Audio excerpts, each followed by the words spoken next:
పవిత్ర పుణ్యక్షేత్రం తిరుమల కొండపై ఉన్న జలాశయాలు నిండు కుండలను తలపిస్తున్నాయి. గత కొన్ని రోజులుగా కురుస్తున్న భారీ వర్షాల కారణంగా రాష్ట్రంలోని వాగులు, వంకలు, నదులు పొంగిపొర్లుతున్నాయి. ఈ వర్షాల వల్ల తిరుమలలోని జలాశయాలన్నీ నిండిపోయి జలకలతో ఉట్టిపడుతున్నాయి. ముఖ్యంగా గోగర్భం, ఆకాశగంగా జలాశయాలు నిండగా పాప వినాశనం తీర్థం నిండిపోయింది. ఈ మధ్యన కురిసిన భారీ వర్షాలకు 7 కొండలపై ఉన్న జలాశయాల్లో నీటి మట్టం పెరగడంతో అధికారులు అప్రమత్తమయ్యారు. తిరుపతిలోని కళ్యాణి డ్యాం కూడా దాదాపు పూర్తిగా నిండిపోయింది. తిరుమలలోని జలాశయాల్లో వర్షపు నీరు పెద్ద సంఖ్యలో వచ్చి చేరుతుండడంతో మరో 2 సంవత్సరాలకు భక్తులకు తాగునీటి కొరత లేదని అధికారులు అంటున్నారు.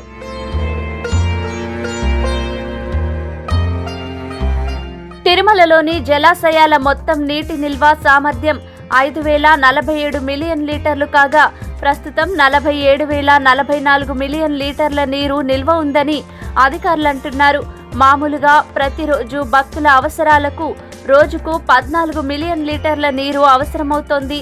అయితే లాక్డౌన్ నుండి భక్తుల దర్శనాలు రద్దవడం, దాని తర్వాత భక్తుల సంఖ్యను పూర్తిగా తగ్గించడం వల్ల ఎక్కువగా నీరు అవసరాలకు ఉపయోగించలేదు. అయితే ప్రస్తుతం ఇప్పుడు 25,000 మందికి పైగా శ్రీవారిని దర్శిస్తున్నారు.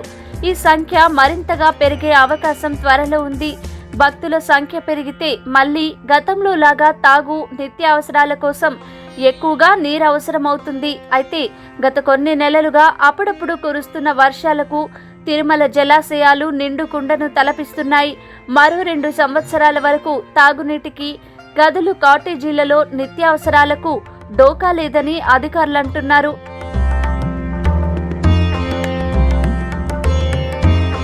తిరుమలలో గోగర్భం, పాప వినాశనం, ఆకాశగంగా, కుమారధార మరియు పసుపుధార జంట జలాశయాలు ప్రధాన నీటి వనరులుగా ఉన్నాయి. తిరుపతిలోని కళ్యాణి డ్యాంలో 700 MCF నీరు నిల్వ ఉంది. తిరుమలలోని గోగర్భం డ్యాం పూర్తి నిల్వ సామర్థ్యం 2,683 లక్షల గ్యాలన్లు కాగా ప్రస్తుతం 2,000 లక్షల గ్యాలన్ల నీరు నిల్వ ఉంది. అలాగే తిరుమలలోని పాప వినాశనం డ్యాం పూర్తి నిల్వ సామర్థ్యం 5,215 లక్షల గ్యాలన్లు కాగా ప్రస్తుతం 4,128 లక్షల గ్యాలన్ల నీరు నిల్వ ఉంది.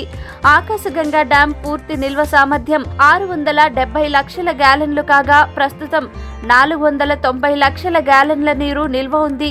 కుమారధార మరియు పసుపుధార డ్యాం పూర్తి నిల్వ సామర్థ్యం 5,312 లక్షల గ్యాలన్లు కాగా ప్రస్తుతం 4,892 లక్షల గ్యాలన్ల నీరు నిల్వ ఉంది.